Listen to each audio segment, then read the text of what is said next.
So an article was posted, and Chris Hogan and I talked about it on Monday at CNN.com, because CNN owned Money magazine and Money.com, and it went broke, of course, and closed up, which is kind of ironic when you think about Money magazine. Went they broke. Don't have enough money to stay in broke, business. Yeah, but that's a side issue. They were a piece of trash anyway, so that's okay. Okay. But not like I have strong feelings about them. I was gonna say, give us your opinion. What do you think? Well, I mean, put a cartoon of me on your cover and trash me, and I'll always love you for life, you know?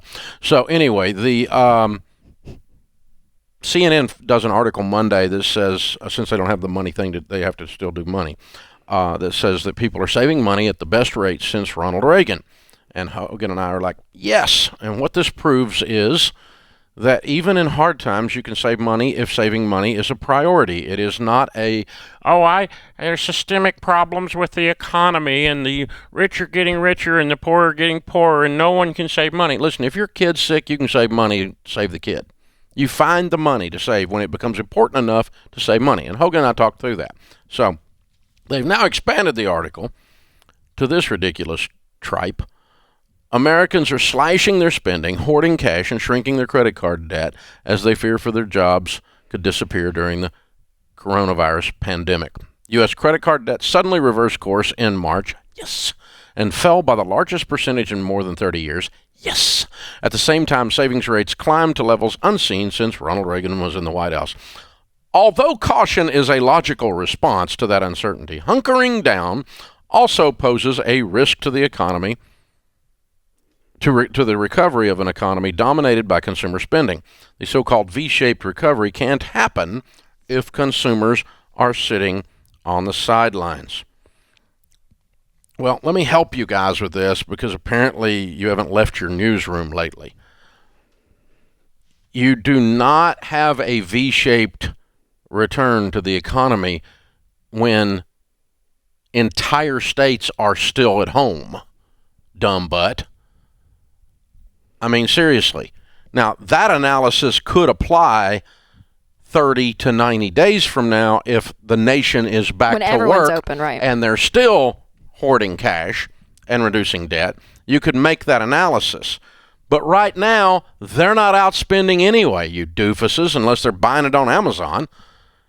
Well, and California has the largest GDP of the fifth largest in the world, right? The only state of just the state of California. So and it's completely shut down. Yeah, they're still shut down until the fall, is what they're saying with schools and universities.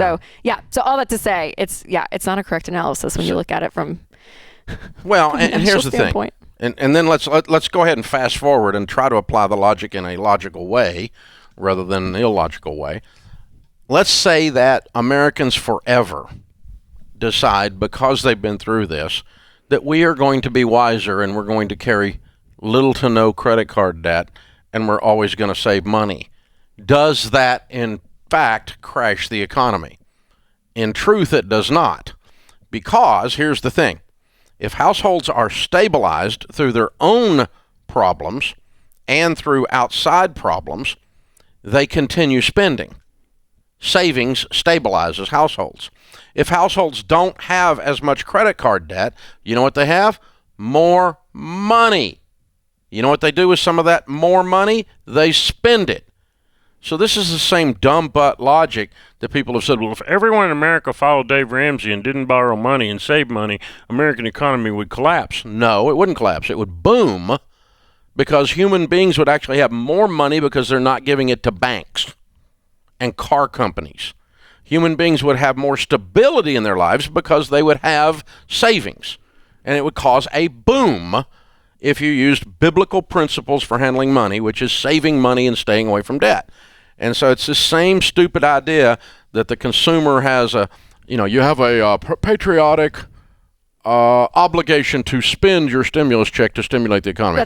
Horse crap. Well, that's what I was going to say. That's like the number one argument right now, or question or suggestion of when you get your stimulus check. And I was actually on an interview and kind of got a little bit combative with the anchor, because they were like, no, Rachel, because I was telling them, pay out, your four walls, use that stimulus check for your food, take shelter. Take care of your dadgum family. For your house, yes. And to build up that strong financial foundation for your family. And then you have the confidence to go out as a consumer, to go and spend, travel again, whatever it is, where your money's going. Oh, yeah. And he almost blew he was dying, and he was like, Rachel, you're making my head spin right now. I can't do it. No. People need to go out and spend. They need to help, stimulate the economy with this. This is why it's being given to them. And I'm like, no.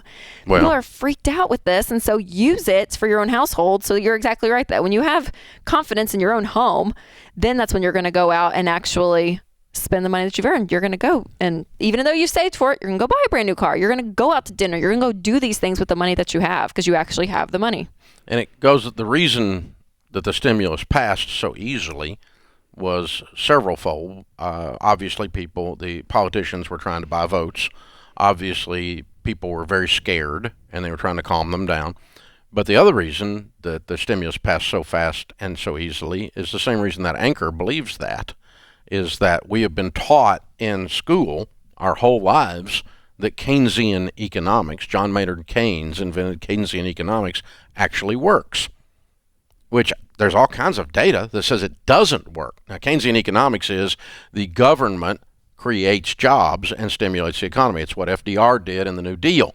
John Maynard Keynes convinced FDR, Franklin Delano Roosevelt, to get us out of the Great Depression by doing government make work. And so they created the TVA, they created all these big guys digging ditches and cutting trees, and they created all these jobs that the government was paying people that didn't have jobs to work, and that supposedly stimulated the economy out of the Great Depression. However, there's a very valid argument that no one talks about anymore, that World War II actually got us out of the Great Depression, not John Maynard Keynes' Keynesian economics. So this idea that government should interfere in the economy and stimulate things is so widely believed because it's taught as fact. This idea of Keynesian economics, and people don't even know that's what it's called probably, unless they're econ student like me. But but this idea, and basically John Maynard Keynes was a socialist. The idea that government is in control of our lives and government should be the nanny state and government should take care of us and all of that. And we argued about this a lot back in the 2008 crash. The government has to get involved because General Motors is too big to fail. We have to bail them out.